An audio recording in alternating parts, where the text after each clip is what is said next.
رمضان کا مقدس، پاکیزہ اور بابرکت مہینہ اپنی تمام تر رحمتوں اور برکتوں کے ساتھ شروع ہو گیا ہے۔ ضروری ہے کہ ہم سب ان اعمال پر توجہ دیں جن کی وجہ سے ہمارا رمضان قیمتی ہو جائے، ورنہ اب تک بہت سارے رمضان ہماری زندگی میں آئے اور گزر گئے، کچھ خاص اثر ہمارے اوپر نہیں پڑا۔ یہ رمضان بھی آئے گا اور گزر جائے گا، کچھ خاص اثر ہمارے اوپر نہیں پڑے گا اگر ہم نے توجہ نہیں دی۔ وقت گزر رہا ہے، گزرتا چلا جائے گا، ضروری ہے کہ اس وقت کو پکڑنے کی اور اس کو تھامنے کی۔ تو رمضان کا مقدس مہینہ چل رہا ہے، اس میں ایسے اعمال کرنے چاہیے جن کی وجہ سے اس مہینے کی اہمیت وصول ہو جائے اور جن کی وجہ سے یہ مہینہ ہمارے لیے قیمتی ہو جائے۔ سب سے پہلا کام جو رمضان کا چاند نظر آتے ہی ہمارے لیے ضروری ہو جاتا ہے وہ ہے روزے۔ روزوں کی بہت اہمیت ہے۔ اللہ تبارک و تعالیٰ نے قرآن پاک میں فرمایا، من شہید منکم الشہر فلیصمہ، کہ اے مسلمانوں تم میں سے جو رمضان کا مہینہ پائے تو اس کے اوپر لازم ہے کہ وہ روزے رکھے۔ بہت اہم عبادت ہے یہ۔ اللہ کے رسول صلی اللہ علیہ وسلم نے فرمایا کہ اللہ تبارک و تعالیٰ فرماتے ہیں، الصوم لی وانا اجزی بہ، کہ بندہ روزہ میرے لیے رکھتا ہے لہٰذا اس کا بدلہ میں خود عطا کروں گا۔ اب ظاہر سی بات ہے کہ اللہ تبارک و تعالیٰ جب عطا فرمائیں گے تو اپنے حساب سے عطا کریں گے، تو ان کی عطا کا کیا وسعت ہوگی اور کیا اس کی بہت زیادہ اللہ تبارک و تعالیٰ کی طرف سے عطا ہوگی۔ تو اس وجہ سے روزوں کی پابندی بہت ضروری ہے۔ معمولی بہانوں کی وجہ سے ہم میں سے بہت سارے لوگ روزے چھوڑ دیتے ہیں، ایسا نہیں ہونا چاہیے۔ یہ ایک مسلمان کی شان کے خلاف ہے کہ رمضان آیا، سال کے لیے صرف ایک مہینے کے لیے آتا ہے، پورے 11 مہینے اللہ تبارک و تعالیٰ کی طرف سے یہ چھوٹ ہے کہ کھاؤ پیو جس طریقے سے بھی ہو، لیکن ایک مہینہ جب میں کہتا ہوں کھاؤ تو کھاؤ، جب میں کہتا ہوں رک جاؤ تو رک جاؤ۔ تو پروردگار نے ہمیں حکم دیا ہے ایک مہینے کے لیے بھوک اور پیاس برداشت کرنے کا۔ وہ پروردگار جو پوری سال ہمیں کھلاتا اور پلاتا ہے، کیا ہم اس رب کے لیے، کیا ہم پروردگار کے لیے ایک مہینے کے لیے کھانا اور پینا نہیں چھوڑ سکتے ہیں؟ کتنی محروم القسمتی کی بات ہے، اور کتنے بدقسمت ہیں وہ لوگ جو رمضان کا مقدس مہینہ پاتے ہیں اور پھر بھی اس میں روزہ رکھنے کا اہتمام نہیں کرتے ہیں۔ تو روزہ رکھیے، ضرور رکھیے۔ روزہ رکھنے کی وجہ سے اللہ کے رسول صلی اللہ علیہ وسلم نے ارشاد فرمایا کہ 5 انعامات روزے داروں کو ملتے ہیں۔ اگر آدمی روزہ رکھے گا تو اللہ تبارک و تعالیٰ اس کو 5 انعام عطا فرمائیں گے۔ وہ کیا ہے؟ فرمایا اللہ کے رسول صلی اللہ علیہ وسلم نے کہ روزے دار کے منہ کی بو اللہ تبارک و تعالیٰ کے نزدیک مشک کی خوشبو سے زیادہ پسندیدہ ہے۔ اللہ تبارک و تعالیٰ اپنے روزے دار بندوں سے اتنی محبت فرماتے ہیں کہ ان کے منہ کی بو کو مشک کی خوشبو سے زیادہ پسند فرماتے ہیں۔ اس سے بڑی بات اور کیا ہوگی؟ یعنی اللہ تبارک و تعالیٰ کو روزے داروں کی ہر ادا پسند ہے، اللہ تبارک و تعالیٰ کو روزے داروں کا ہر کام پسند ہے۔ اللہ تبارک و تعالیٰ یہ کہتا ہے کہ یہ بندے میری وجہ سے بھوکے اور پیاسے رہتے ہیں، انہوں نے میری وجہ سے کھانا اور پینا چھوڑ دیا، لہٰذا بھوک اور پیاس کی وجہ سے جو بو پیدا ہو رہی ہے منہ کے اندر، وہ اللہ تبارک و تعالیٰ کے نزدیک دنیا کی سب سے قیمتی خوشبو مشک سے بھی زیادہ قیمتی ہے اور مشک سے بھی زیادہ اہمیت رکھنے والا ہے۔ دوسرا انعام، اللہ کے رسول صلی اللہ علیہ وسلم نے فرمایا کہ جنت پورے سال روزے داروں کے لیے سجائی جاتی ہے۔ پورے سال اللہ تبارک و تعالیٰ جنت کی تزئین کرتا ہے، جنت کو سجاتا ہے، اور یہ کہتا ہے اللہ تبارک و تعالیٰ جنت سے کہ یہ جنت عنقریب میرے بندے اور میری بندیاں دنیا کی مشقتوں کو اتار کر کے تجھ سے آ ملیں گے۔ پوری سال روزے داروں کے لیے جنت کو سجایا جاتا ہے، اور جنت میں ایک خاص دروازہ ہے جسے ریان کہا جاتا ہے، اس دروازے سے قیامت کے دن صرف روزے دار داخل ہوں گے۔ یہ روزے داروں کو خاص پروٹوکول اللہ تبارک و تعالیٰ عنایت فرمائیں گے کہ ان کے لیے الگ سے ایک دروازہ بنایا جائے گا، اور اس میں سے روزے داروں کو داخل کیا جائے گا. جب روزے دار داخل ہو جائیں گے تو اس دروازے کو بند کر دیا جائے گا. تو دوسرا انعام جو روزے داروں کو ملتا ہے وہ جنت کی شکل میں ملتا ہے. جنت ان کے لیے سجائی جاتی ہے, جنت کو ان کے لیے بنایا جاتا ہے اور سجایا جاتا ہے. تیسرا انعام, اللہ کے رسول صلی اللہ علیہ وسلم نے فرمایا کہ دنیا کی ہر چیز روزے داروں کے لیے دعا کرتی ہے, یہاں تک کہ سمندر کے اندر مچھلیاں بھی روزے دار کے لیے دعا کرتی ہیں, ان کی رحمت کے لیے, ان کی مغفرت کے لیے, ان کی بخشش کے لیے, اللہ تبارک و تعالیٰ کی عطا بندوں کو حاصل ہو, اس کے لیے روزے داروں کے لیے دنیا کی تمام چیزیں دعا کرتی ہیں, یہاں تک کہ پانی کے اندر مچھلیاں بھی دعا کرتی ہیں. یہ ایک انعام ملے گا. اور چوتھا انعام, اللہ کے رسول صلی اللہ علیہ وسلم نے فرمایا کہ روزے داروں کے لیے شیطان کو قید کر دیا جاتا ہے تاکہ وہ روزے داروں کے روزوں کو خراب نہ کر سکیں, تاکہ وہ رمضان کے اندر عبادتوں کو خراب نہ کر سکیں. ان کے لیے شیطان کو قید کر دیا جاتا ہے. یہ چوتھا انعام ہے جو روزے داروں کو ملتا ہے. اور پانچواں انعام, اللہ کے رسول صلی اللہ علیہ وسلم نے فرمایا کہ جب رمضان کی آخری رات ہوتی ہے تو اللہ تبارک و تعالیٰ تمام روزے داروں کی مغفرت فرما دیتے ہیں. صحابہ کرام نے پوچھا کہ اے اللہ کے رسول, کیا یہ مغفرت والی رات شب قدر ہے؟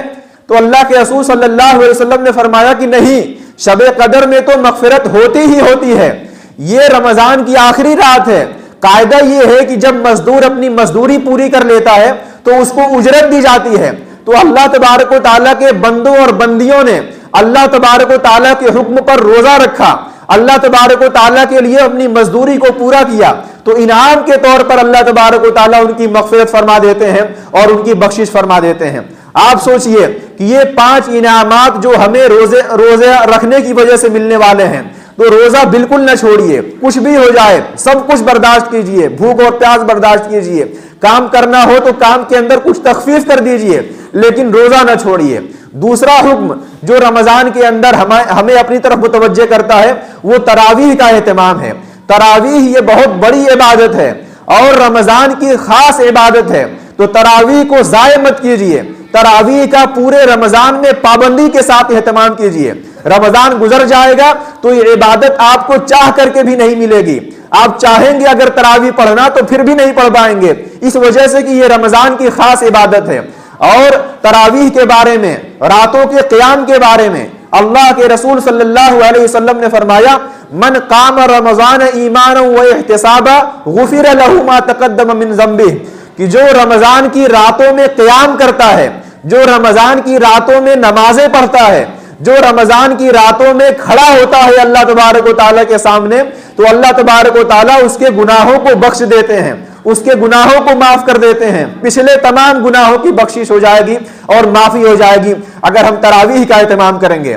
تو تراویح بہت قیمتی عبادت ہے اور یہ سب کو معلوم ہے کہ دل کے اوپر بہت شاق گزرتا ہے اور بہت بھاری گزرتا ہے, پڑھنے کا من نہیں کرتا ہے, طبیعت نہیں چاہتی ہے, لیکن اس کے باوجود آپ اللہ کے لیے کھڑے ہو جائیے اللہ کے سامنے.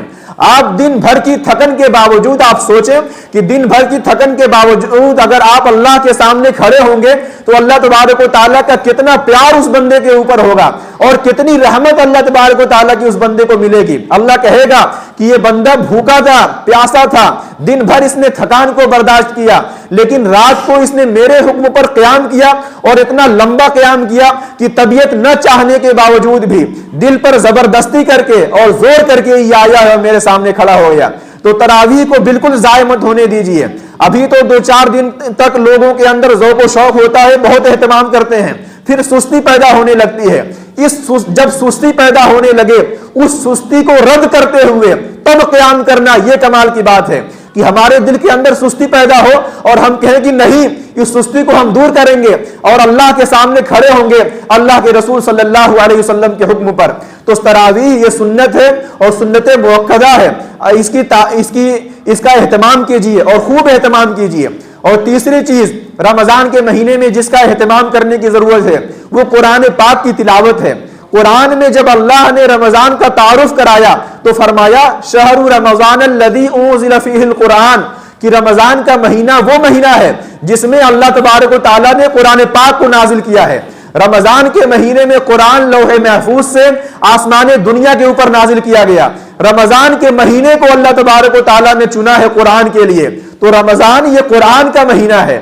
اللہ کے رسول صلی اللہ علیہ وسلم رمضان کے مہینے میں قرآن پاک کی تلاوت کا بہت زیادہ اہتمام کرتے تھے اور جبرائیل علیہ السلام کو دور سنایا کرتے تھے. جبرائیل علیہ السلام سنتے تھے اور آپ صلی اللہ علیہ وسلم سنایا کرتے تھے. تو قرآن پاک کی تلاوت کا اہتمام کیجئے. اسی وجہ سے ہر زمانے میں صحابہ کرام نے، پھر اس کے بعد تابعین نے، تبع تابعین نے، علماء امت نے، صلحاء امت نے، ہر زمانے میں لوگوں نے رمضان میں قرآن پاک کی تلاوت کا خوب اہتمام کیا ہے. بزرگوں کے واقعات کے بارے میں آتا ہے کہ وہ روزانہ ایک قرآن مجید ختم کر دیا کرتے تھے قرآن پاک کی تلاوت کرتے ہوئے.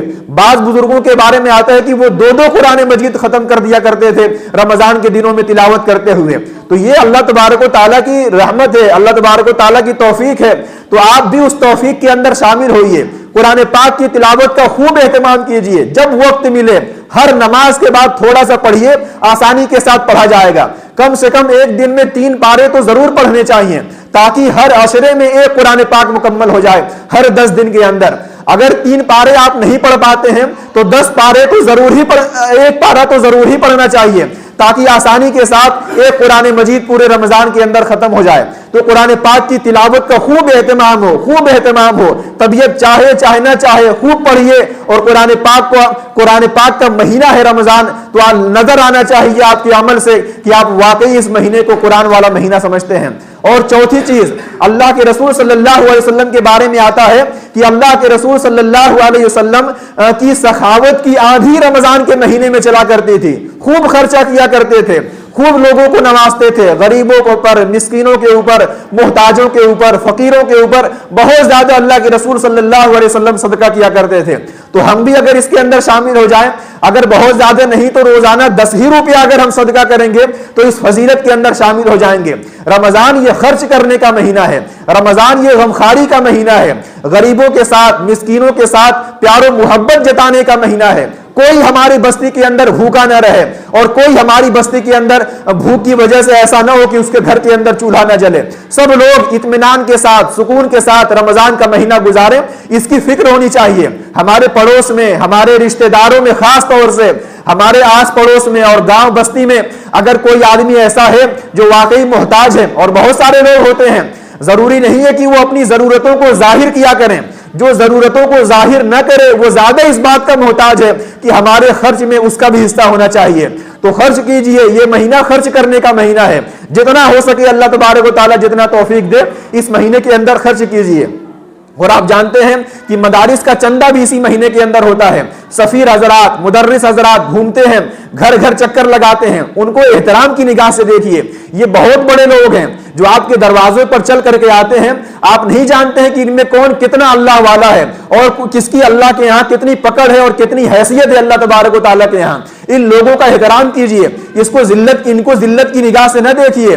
یہ اپنے علاقوں میں، اپنے گھروں میں بڑے کی حیثیت سے رہتے ہیں اور وہاں ان کو کوئی محتاجی نہیں ہے. یہ آپ کے سامنے ہاتھ پھیلاتے ہیں تو آپ کے بچوں کے لیے ہاتھ پھیلاتے ہیں. یہ ہمارے سامنے آتے ہیں تو مدرسوں کے لیے آتے ہیں، دینی تعلیم کے لیے آتے ہیں، قرآن پاک کی تعلیم کے فروغ کے لیے آتے ہیں. تو ان کو بھی دیجئے، ان کو بھی نوازیے. آپ کے خرچ کرنے کی مد میں ان کا بھی حصہ ہونا چاہیے. تو تمام نیکی کے کام ہیں اور بھلائی کے کام ہیں جن میں ہم خرچ کر سکتے ہیں. اور جتنا ہو سکے نوافل کا اہتمام کیجئے. اللہ کے رسول صلی اللہ علیہ وسلم نے فرمایا کہ رمضان کے اندر نفل نماز پڑھنے کا ثواب یہ فرض نماز کے برابر ملتا ہے، اور فرض نماز پڑھنے کا ثواب 70 فرائض کے برابر ملتا ہے. تو تہجد کا اہتمام تو خاص طور سے کیجئے. سحری کے اندر سارے لوگ اٹھتے ہیں. اگر اس وقت اٹھ کر کے 2 رکعت، 4 رکعت، 6 رکعت آپ تہجد کے پڑھ لیں تو آپ بہت بڑی چیز حاصل کر لیں گے. تو تہجد کی پابندی ضرور کیجئے. تہجد چھوٹنے نہ پائے. پورے مہینے تہجد کا اہتمام کیجئے. وہ وقت بہت قیمتی وقت ہے، وہ وقت بہت بابرکت وقت ہے. اس وقت میں اپنے رب کو یاد کیجئے. اس وقت میں اپنے اللہ کے سامنے کھڑے ہو جائیے اور اللہ کے سامنے ہاتھ اٹھا کر کے دعا کیجئے. وہ قبولیت کا وقت ہے. تو تہجد بالکل نہ چھوٹنے پائے. اس کے علاوہ اور نوافل جتنا ہو سکے، تسبیحات جتنی ہو سکے، چلتے پھرتے اٹھتے بیٹھتے جتنی تسبیحات ہو سکے آپ پڑھتے رہیے. اس مہینے کو وصول کیجئے اور پورے طور پر وصول کیجئے. یہ مہینہ ضائع نہ ہونے پائے، یہ مہینہ بیکار نہ جانے پائے. اور یہ نہیں کہ ذوق و شوق میں 2-4 دن تک تو اہتمام کرتے رہیں اور اس کے بعد چھوڑ دیں، نہیں، بالکل نہیں۔ آپ کا دل کرے چاہے نہ کرے، آپ کی طبیعت کرے چاہے نہ کرے، آپ کا دل لگے چاہے نہ کرے، آپ کو نمازیں پڑھنی ہیں، آپ کو تلاوت کا اہتمام کرنا ہے۔ کتنے لوگ بیچارے بدقسمت ایسے ہیں کہ جو رمضان کے مہینے میں بھی فرض نمازوں تک کا اہتمام نہیں کر پاتے ہیں۔ یہ کتنی بدقسمتی کی بات ہے کہ اللہ کے نام پر ہم نے روزہ رکھا ہوا ہے، اللہ کے نام پر ہم بھوک اور پیاس کو برداشت کر رہے ہیں، لیکن فرض نماز تک نہیں پڑھ پا رہے ہیں، جو فرائض میں سب سے اہم عبادت ہے۔ اللہ تبارک و تعالیٰ روزوں کے ذریعے سے آپ کے اندر تقوی پیدا کرنا چاہتے ہیں، اور آپ کی تقوی کا یہ عالم ہے کہ آپ نماز تک نہیں پڑھ پا رہے ہیں۔ تو اگر آپ سے اس مہینے میں نماز پڑھنے کے لیے کہا جائے گا تو کیا کہا جائے گا اور کس بات کی آپ کو تعلیم دی جائے گی؟ نماز تو پڑھنی ہی ہے، اس کی یہ کہنے کی ضرورت نہیں محسوس ہونی چاہیے۔ مسجدوں کو آباد کیجئے اور خوب اس مہینے کے اندر عبادت کیجئے۔